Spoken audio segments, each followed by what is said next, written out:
The stars burned like dying candles in the endless black of space. Captain Jake Morrison stood on the bridge of the USS Defiant, watching the sensor readings with growing worry. Something was wrong in the Outer Rim territories. Very wrong. "Captain, we're getting another distress signal," said Lieutenant Amy Rodriguez from her station. Her voice was tight with concern. "It's from the Zephyrian system." Jake felt his stomach drop. The Zephyrians were peaceful crystal beings who had never hurt anyone. Their homeworld was one of the most beautiful places in the galaxy, with cities that sang in harmony with the wind.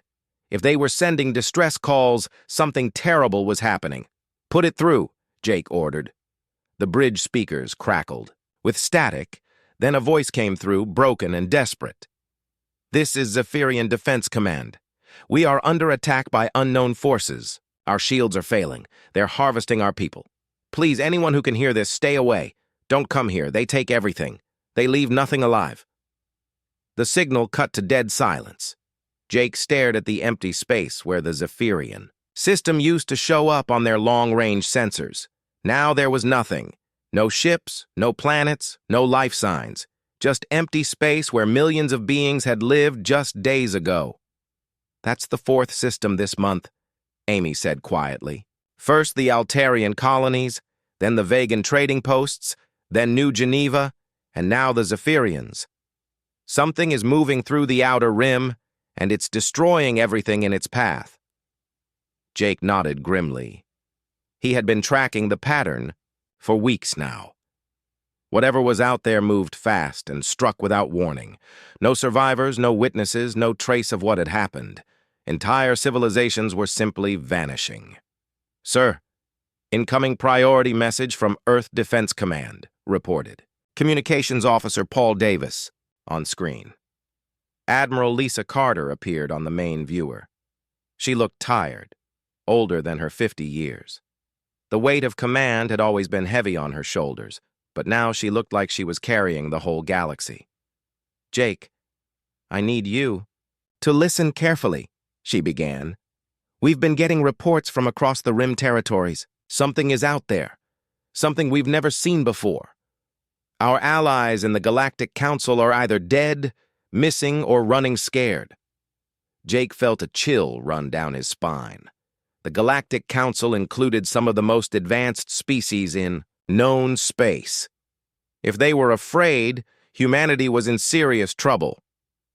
"What do we know about the enemy?" Jake asked. Lisa's face grew even more serious. "Not much. The few long-range sensor readings we have show massive ships, bigger than anything we've ever built. They seem to phase in and out of normal space, making them almost impossible to track or target. And Jake, they don't just conquer worlds, they consume them completely." "Consume them how?" "They strip planets down to the core. Everything. The land, the oceans, the atmosphere, even the people. It all gets processed into something else. Raw materials for their war machine, we think." Jake felt sick. He thought about the Zephyrian cities, the way they had sparkled like jewels in the light of their twin suns. Now all of that beauty was gone, turned into fuel for an alien war machine. "There's more," Lisa continued. "Long-range sensors have detected course changes in the enemy fleet. They're heading toward human space." The bridge fell silent. Everyone knew what that meant. Earth, the colonies, everything humanity had built over the last 3 centuries was in the path of whatever had destroyed the Zephyrians. "How long do we have?" Jake asked. 6 months, maybe less. They move faster than anything we've seen before." Jake looked around at his crew. They were good people, brave and skilled. But the USS Defiant was just a reconnaissance ship, built for exploration, not war. Against whatever was coming, they would be like a paper boat in a hurricane. "What are our orders, Admiral?" Lisa was quiet for a long moment. When she spoke, her voice was steady, but Jake could hear the fear underneath. "I need you to get closer to the enemy. We need to know what we're facing, how they fight, what their weaknesses might be, anything that could help us prepare a defense." You're asking us to spy on something that just wiped out the Zephyrians. Yes, I know it's dangerous, Jake. I know I might be sending you and your crew to die. But if we don't learn something about these aliens, Earth won't stand a chance. Jake E. thought about his home planet. Green hills, blue oceans, billions of people living their lives in peace. Children playing in parks, families having dinner together, students learning about the wonders of the universe, all of it would be gone if the aliens reached Earth. We'll do it, he said. When do we leave? Immediately. We're uploading new stealth modifications to your ship systems. Experimental technology, not fully tested, but it's the best chance you have of getting close without being detected. The connection ended, and Jake turned to face his crew. They had heard everything. Paul looked scared but determined. Amy was already checking her tactical systems. Chief Engineer Helen Barnes was reviewing the technical specifications for the stealth upgrades. You all know what this means, Jake said. This could be a one-way trip. Anyone who wants to transfer off the ship, now's the time. Nobody moved. Nobody spoke. But Jake could see the answer in their eyes. They were staying. They were going to face the unknown together no matter what it cost them. All right then, Jake said. Paul set course for the last known position of the enemy fleet. Helen, get those stealth systems online as fast as you can. Amy, I want every sensor we have calibrated for maximum range. We're going hunting. As the USS Defiant turned toward the darkness of space, Jake felt the weight of responsibility settle on his shoulders. Somewhere out there, an enemy unlike anything humanity had ever faced was moving toward Earth. Entire species had fallen before them like wheat before the scythe. But humans were different. They didn't give up easily. They fought. When others ran, they stood when others fell. And sometimes, just sometimes, they found a way to win when victory seemed impossible. The ship jumped to faster-than-light speed, carrying Jake and his crew toward an enemy that had never been defeated. Behind them, Earth prepared for war. Ahead of them lay the unknown, and perhaps the key to saving everything they held dear.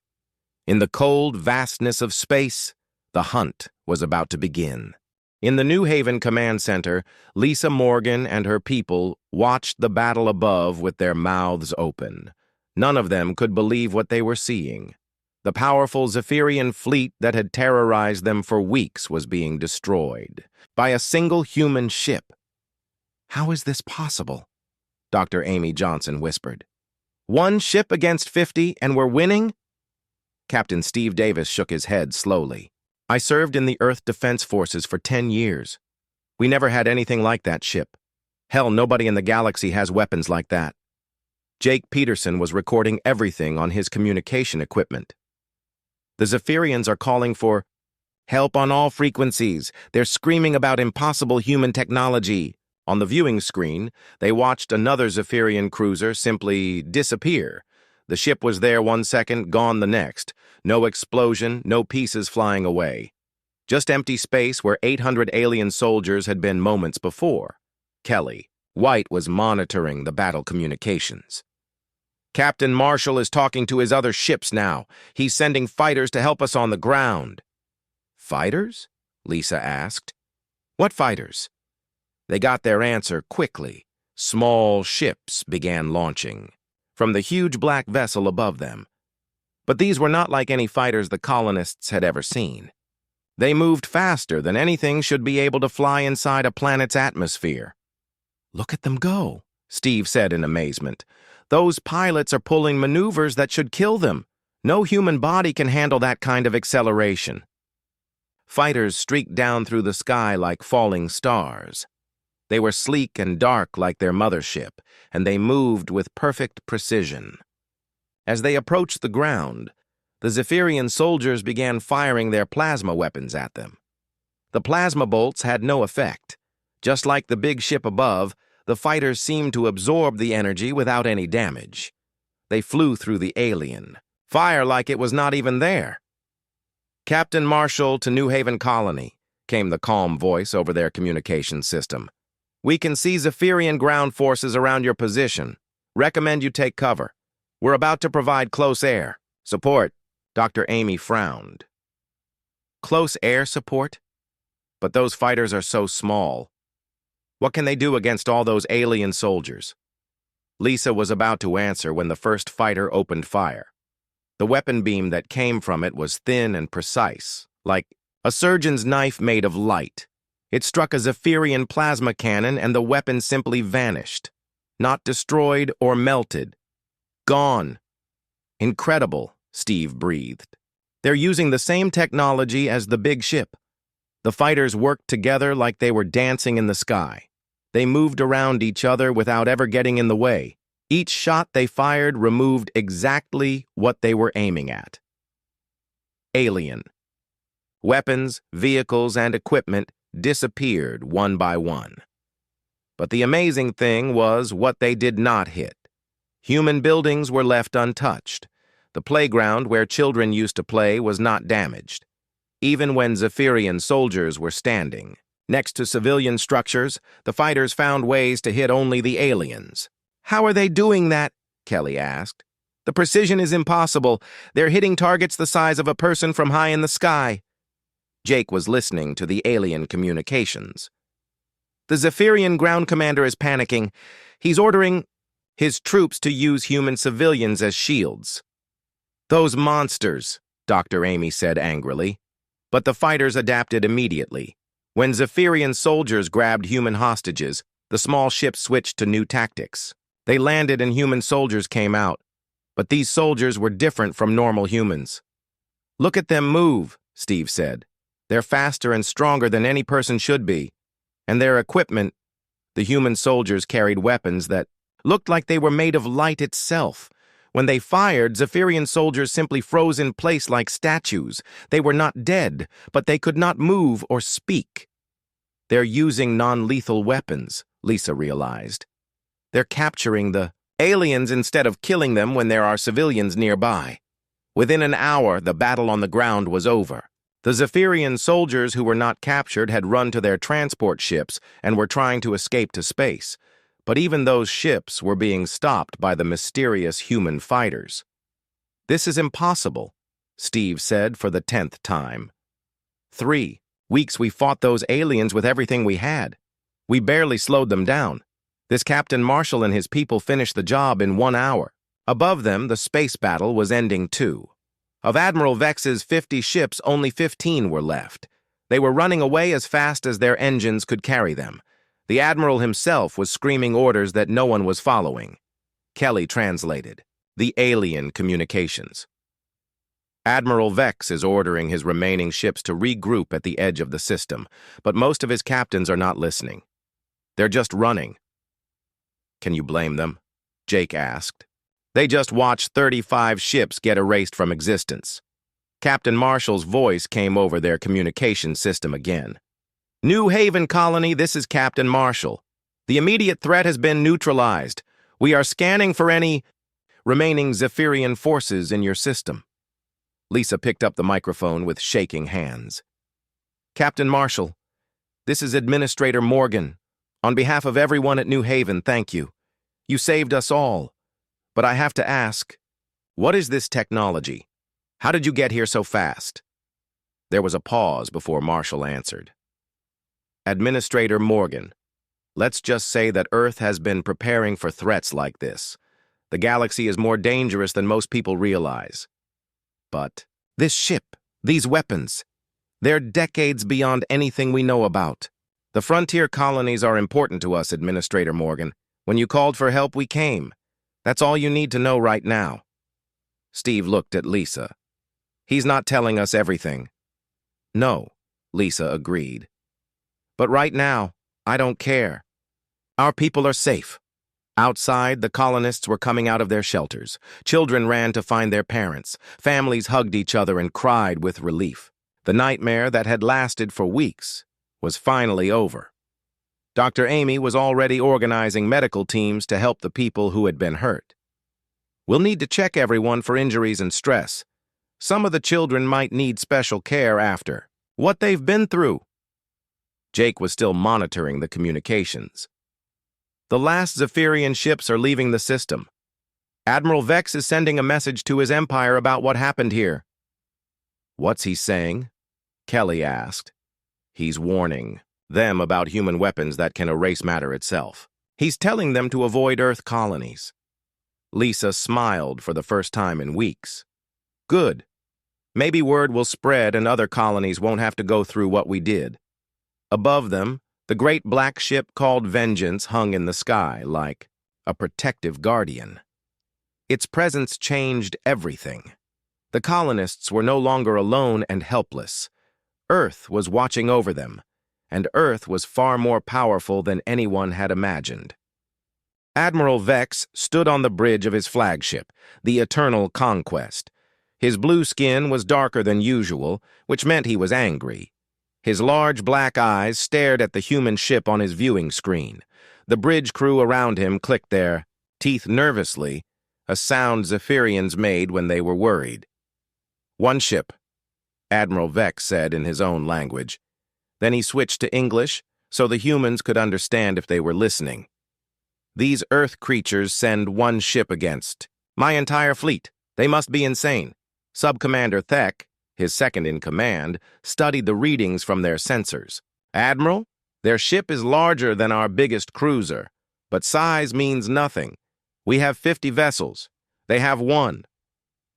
Admiral Vex had fought humans before during border wars and other systems. He knew they were brave but stupid.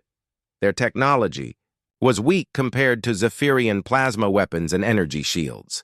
Human ships usually ran away when they saw a Zephyrian fleet. Send them a message, Admiral Vex ordered. Tell them they have one chance to surrender. If they give up now, we will only kill half their crew. The rest can watch us take this planet.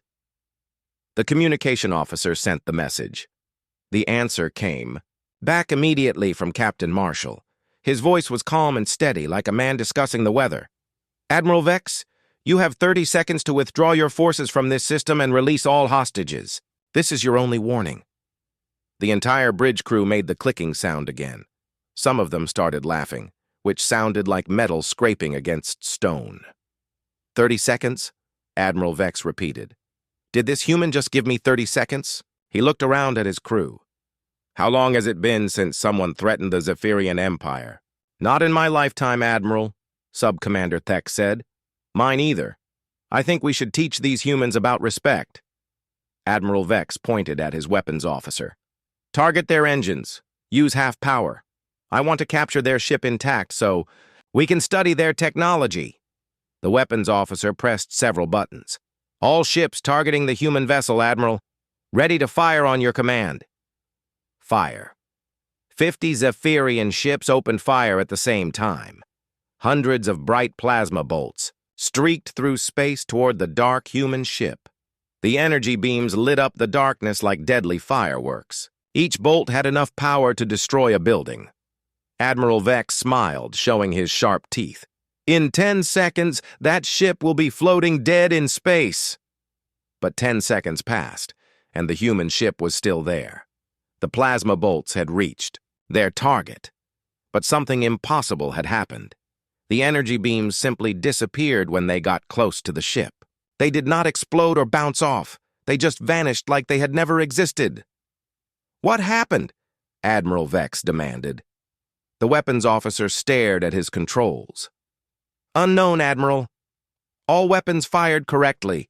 Energy output was normal. But the beams never reached the target. That's impossible. Nothing can absorb that much plasma energy. Sub-Commander Thek was studying his sensor readings. Admiral, their ship appears to have some kind of defensive screen we have never seen before. Our weapons are having no effect. Before Admiral Vex could respond, Captain Marshall's voice came over their communications again. Your 30 seconds are up, Admiral. I suggest you reconsider your position. Reconsider? Admiral Vex roared. I have 50 ships. Fire again. All weapons. Maximum power. This time, every weapon on every Zephyrian ship fired at once. The space around the human vessel filled with so much plasma energy that it looked like a small sun had appeared. The light was so bright that crew members had to shield their eyes. When the light faded, The human ship was still there. Not only was it undamaged, but it was starting to move.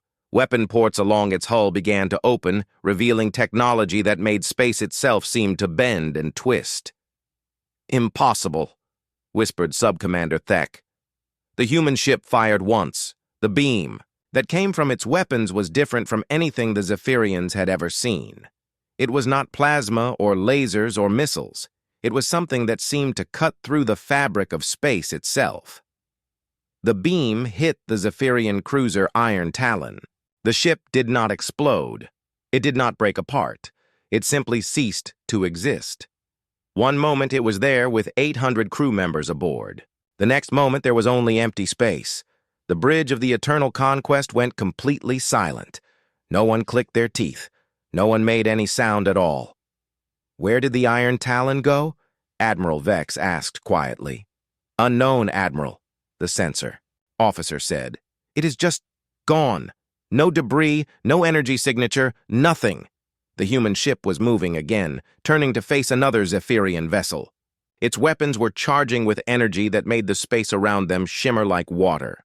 "All ships, evasive maneuvers," Admiral Vex shouted into his communicator. "Scatter formation." But the Zephyrian ships were not fast enough. The human vessel moved through space like it was dancing. Its weapons fired again, and another Zephyrian cruiser vanished completely. Then another. Each shot removed a ship and its crew from existence. "This is not possible," Subcommander Thek said. "No technology can do this. Where did the humans get such weapons?"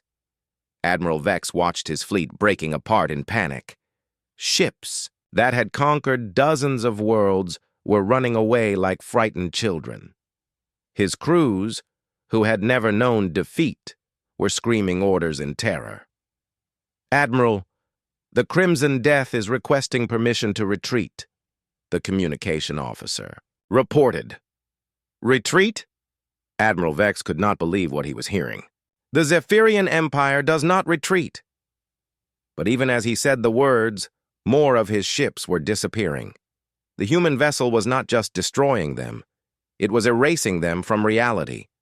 Admiral Vex had seen many weapons in his long military career, but nothing like this.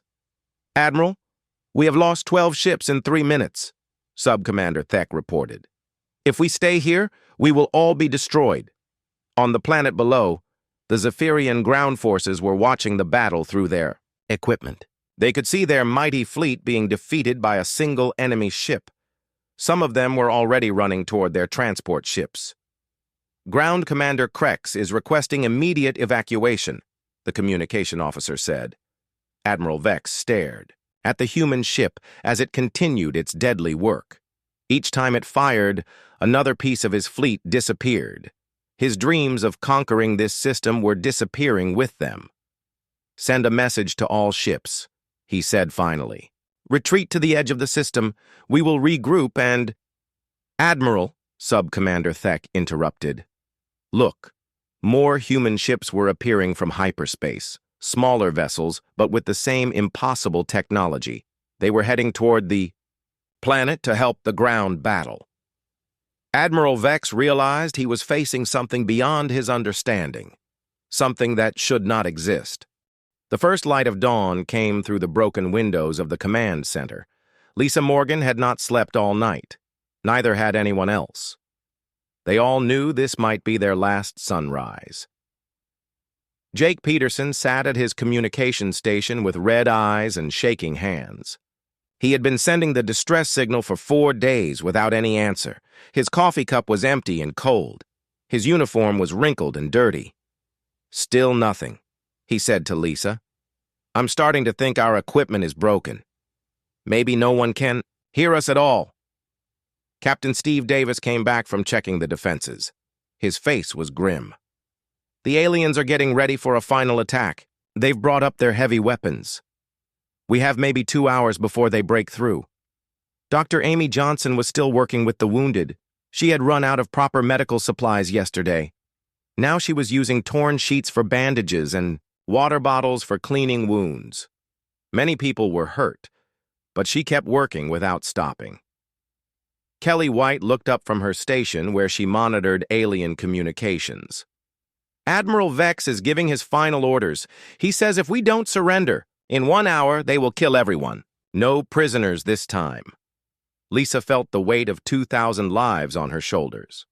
Outside, she could see the alien soldiers moving into position. Their blue skin looked almost black in the early morning light. Their weapons glowed with dangerous energy. "Maybe we should surrender," said one of the civilian leaders. "At least some of us might live." "You know what happens to human slaves in Zephyrian mines," Steve said. "They work until they die, usually takes about 2 years. "But the children," the man started to say. "The children get taken away," Steve continued. "They never see their families again. Is that better than dying free?" Before anyone could answer, Jake's equipment started making noise. Not the usual static and empty signals, but something different. Something that made him sit up straight and stare at his screens. "Wait," he said. "Wait! I'm getting something. This can't be right." "What is it?" Lisa asked. Jake pressed buttons and adjusted settings. His hands were shaking more now, but not from fear, from excitement. "It's a response to our distress call. Someone is answering us." Everyone in the room stopped what they were doing. Dr. Amy looked up from her patient. Kelly turned away from the alien communications. Steve moved closer to Jake's station. "That's impossible," Lisa said. "No Earth ship could have reached us this fast." The signal was weak, but clear. A human voice speaking English with an American accent came through the speakers. "This is Captain John Marshall of the Earth Defense Ship Vengeance responding to B.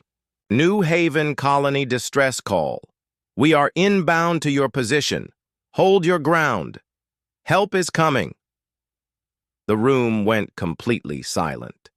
Everyone stared at the communication equipment as if it might disappear if they looked away. "Ask him how far away he is," Lisa whispered.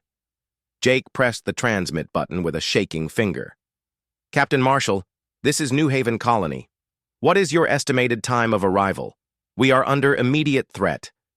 The answer came back quickly. "New Haven Colony, we show multiple hostile vessels in your system. Prepare for immediate combat operations. We will be with you very soon. Marshall out." Steve frowned. "Multiple hostile vessels? How does he know about the Zephyrian fleet? And what does he mean by very soon?" "Run a sensor sweep," Lisa ordered. "Check for any ships approaching the system." Kelly worked at her station, using the colony's basic sensors to scan the space around their planet. "I'm not showing anything. No ships coming from any direction. Maybe the signal was old, bounced, off something in space." But Jake was shaking his head. "No, the signal was fresh. Real-time communication. Someone is out there." Dr. Amy came over to the group. "Even if there is an Earth ship coming, what can one ship do against an entire Zephyrian fleet? Admiral Vex has 50 ships up there." Before anyone could answer, the building shook. Not from explosions this time, but from something else. Something that made the ground vibrate and the windows rattle. "What was that?" Kelly asked. Steve looked out the window toward the sky. "The Zephyrian ships. They're moving. Something has their attention." Lisa joined him at the window. High above, she could see the dark shapes of the alien fleet. They had been hanging in the sky like black clouds for weeks. Now they were moving, changing position, turning to face something. Jake's equipment started making more noise. This time it was alien communications, and Kelly translated quickly. "The Zephyrians are confused," she said. "They're detecting something, but they can't identify it. Their fleet commander is ordering all ships to battle stations." Battle stations. Against what? Dr. Amy asked. They got their answer a moment later. Space itself seemed to tear open like fabric being ripped.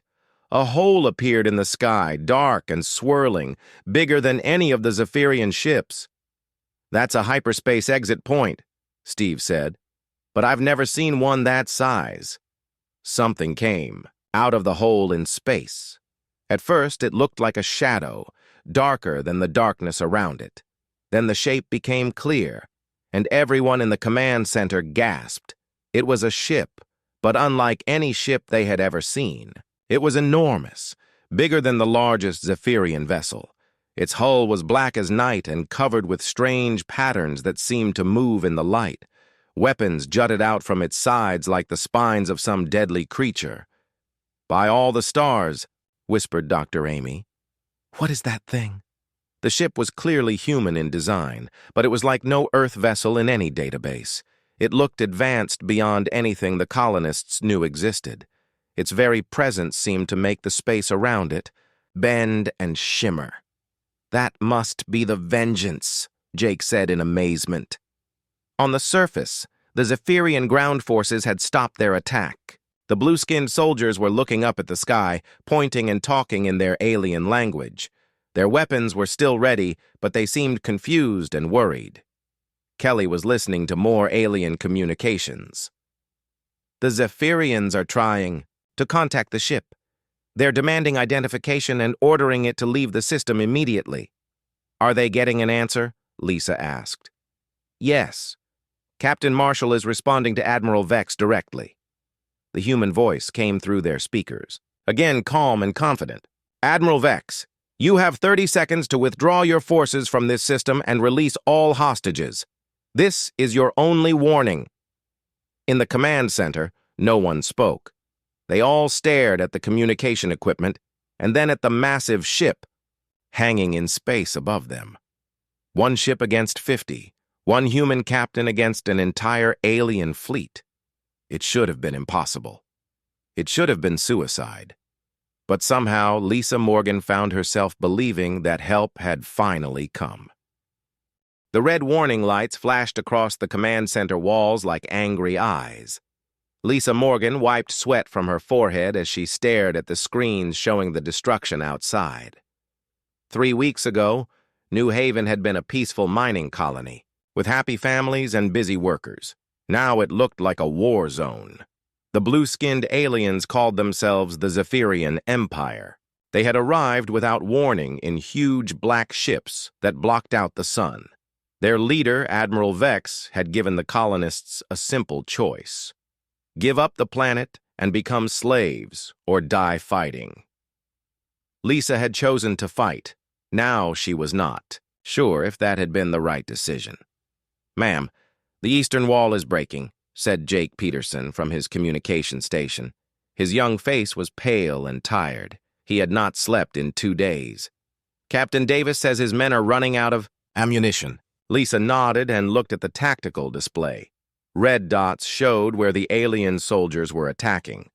There were so many red dots that the screen looked like it was bleeding. Her own forces were shown in blue. There were not many blue dots left. "How many people are in the shelters?" she asked Dr. Amy Johnson, who was treating wounded civilians in the corner of the room. "About 1,500, Amy said without looking up from her patient.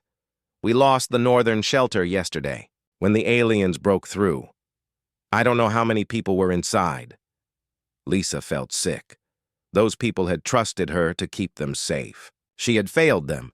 The colony of New Haven sat on a planet called Kepler 442b. It was far from Earth, almost 8 months away even with the fastest ships. The planet was rich in rare minerals that Earth needed for building new technology. That was why the Zephyrians wanted it too. "Send the distress signal again," Lisa ordered Jake. "I've been sending it every hour for 3 days, Jake said. "No one is answering. We're too far from the main shipping routes. Even if someone heard us, they couldn't get here in time." The sound of explosions came from outside. The building shook and dust fell from the ceiling. Lisa could hear people crying in the medical area. Some of them were children who had lost their parents. Others were parents who had lost their children.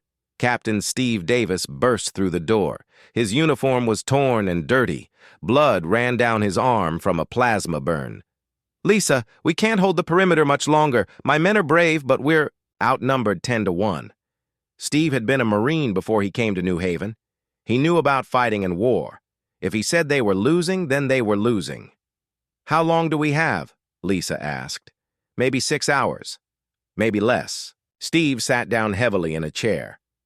The aliens have better weapons than us. Their plasma rifles cut through our armor like paper, and they have those flying machines that shoot from above. Kelly White, who monitored alien communications, looked up from her station. Admiral Vex is getting impatient. He's telling his ground commander to finish this quickly. They want to start mining operations as soon as possible. Lisa walked to the window and looked out at her colony. Smoke rose from burning buildings.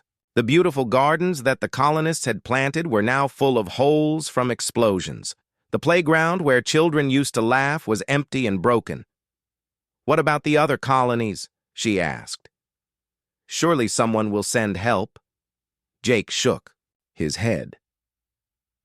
"The nearest colony is New Terra, but they only have a small security force. The Zephyrians would destroy them too.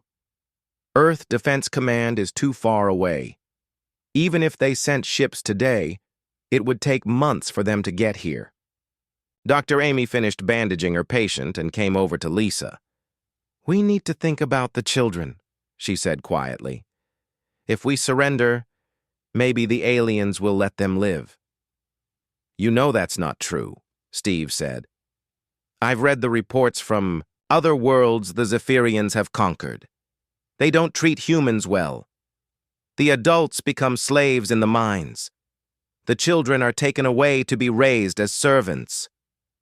Lisa closed her eyes and tried to think. She was responsible for 2,000 people. Most of them were not soldiers. They were miners, doctors, teachers, farmers, and families who had come here to build a new life. They had trusted her to protect them. The communication system crackled to life. Admiral Vex's voice filled the room.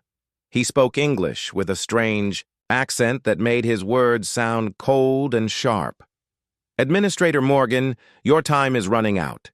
My ground forces report that your defenses are almost broken.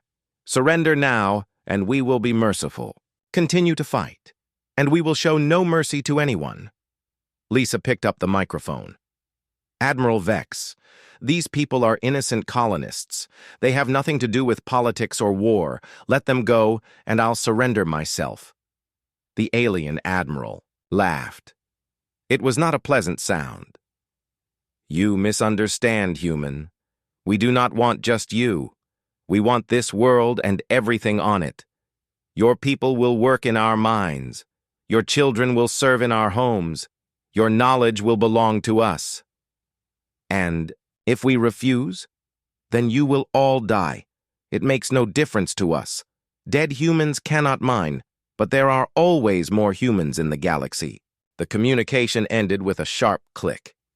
Lisa put down the microphone and looked around the room. Everyone was staring at her, waiting for her to make a decision that would decide their fate. "Keep sending the distress signal," she said finally. "Maybe someone will hear it. Maybe someone will come." But even as she said the words, Lisa knew they were just hope without reason. No help was coming. They were alone on a distant world, facing an enemy they could not defeat. In a few hours, Admiral Vex would lose patience and order his forces to kill everyone in the colony. Jake's fingers moved across his keyboard, sending the same message into the dark space around their planet. "This is New Haven Colony on Kepler 442b. We are under attack by Zephyrian forces. Request immediate assistance. 2,000 civilians in danger. Please help us." The message flew out into the emptiness between stars, joining the hundreds of identical calls that had gone out before. But space was vast and cold, and their small voices seemed lost in the infinite darkness. Outside, the alien weapons flashed like deadly lightning. The sounds of battle grew closer. Soon, very soon, the war would reach their door.